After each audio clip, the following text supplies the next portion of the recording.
Everyone welcome back to my channel. তোমরা সবাই কেমন আছো? আশা করছি ভালো আছো, আমিও ভালো আছি। অনেক দিন পর একটা মিনি ব্লগ নিয়ে চলে এসেছি। অনেক মানে মিনিমাম ৩ মাস পর আমি একটা ব্লগ আজকে আপলোড করছি। তো আজকে আমি গেছিলাম আমার একটা মামার বাড়িতে। মামার বাড়িতে আজকে গৃহপ্রবেশের অনুষ্ঠান ছিল। আর গিয়েই দেখো আমি কিউইর সাথে বসে গেছি খেলতে। আর এখানে মামা কাজ করছে। আমি বললাম, তুমি ফ্রি কখন হবে? বললো, দাঁড়া বাবা, এখন লেট হবে আমার ফ্রি হতে। তো তারপরে আমরা চলে যাচ্ছিলাম খেতে। আর গিয়েই দেখছি সব আমার মামাদের খাওয়া হয়ে গেছে, মামা মামি সবাই খেতে বসে গেছিলো। ওদের খাওয়া দাওয়া কমপ্লিট করে ওরা নিচে যাচ্ছে। আর আমাকে বললো, কম কম খাবি, বেশি খাবি না। আমি বললাম, হ্যাঁ আমি তো এমনিও কম খাই।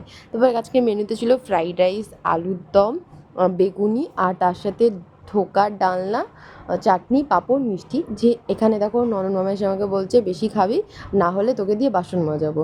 আর অবভিয়াসলি আমি অতটাও মিষ্টি ভালোবাসি না, তার জন্য আমি রসগোল্লাটা অ্যাভয়েড করেছি। চাটনি পাঁপড় খেয়ে আমি মানে নিচে চলে এসেছি। এখানে দেখো মামিরা সব গল্প করছিল, আমি ওদেরকে একটু জ্বালাতন করছিলাম।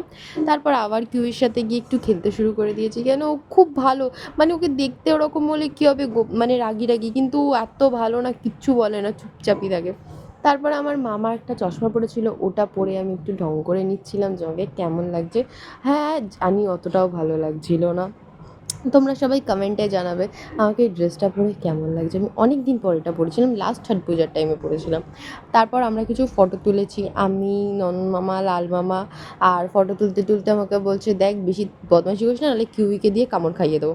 তারপর আমি চলে এসেছিলাম আমার বাড়ি। আর সন্ধেবেলা ছিল আমার দাদার বাড়িতে পার্টি, মানে দাদাকে একটু ডিস্টার্ব করা যাকে বলে।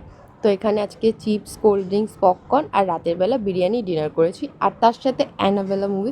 আমি ফার্স্ট টাইম অ্যানাবেলা মুভিটা দেখলাম, এক্সপিরিয়েন্স সো ব্যাড। কেন, আমি হরর মুভি দেখি না, আমার প্রচণ্ড লেভেলের ভয় লেগেছে কালকে মুভিটা দেখে।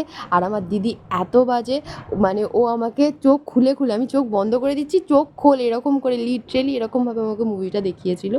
রিভিউ এক্সপিরিয়েন্সটা খুব ব্যাড। আমি নেক্সট টাইম কোনো দিন অ্যানাবেল মুভিটা দেখবো না। আর মানে একা তো দেখবোই না, কারোর সাথেও দেখবো না।